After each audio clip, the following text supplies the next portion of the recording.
Ayan mga paps, pangalawang araw ng burnout sa amin dito sa bayan ng San Narciso. Simula nung dumaan yung bagyo. So pangalawang araw na rin yung umaandar kahit tanghali. Kasi pag mayroon tayong vulcanize, hangin sa gulong, so pinapaandar natin yan. So ang hindi lang kaya niyan talaga yung welding machine. Yun lang mga paps. Ayan mga paps, burnout tayo ngayon kasi dumaan yung bagyong Owan. So gumawa tayo ng generator ngayon na di tubig.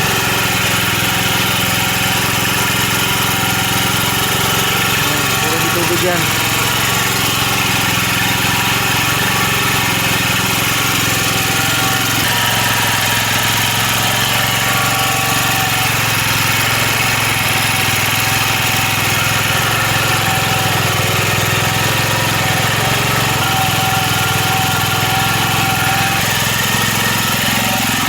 Nakakabit na bahay, isang bahay, tapos yung bahay ng nanay ko.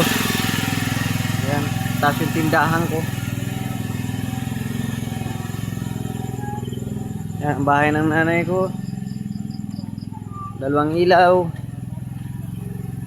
tapos may ilaw pa sa likod.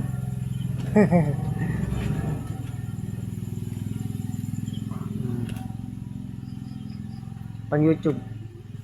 Yan, ilaw sa loob. Tapos kanina marami nag-charge, so yan na lang natira. Tapos dyan puno kanina. Tapos ang natira na lang dito nag-charge is power bank. Puno to kanina, yan, puno yan.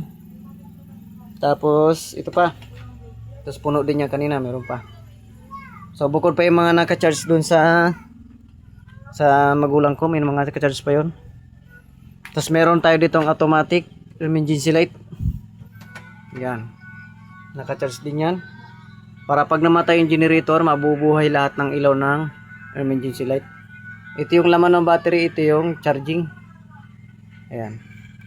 Pag namatay yung generator, automatic may mga ilaw na iilaw sa labas. Para in case emergency, may ilaw pa din. Ayan mga paps. Tapos try din namin yung internet kasi wala talaga, walang signal. Ayan, walang internet. Wala mga paps. Tinisting namin, wala. Wala. Tanggal ata doon Kindaro Siling. Kindaro Siling din yan ay. Wala kuya. Kaya maraming salamat mga paps, and peace. God bless you mga paps.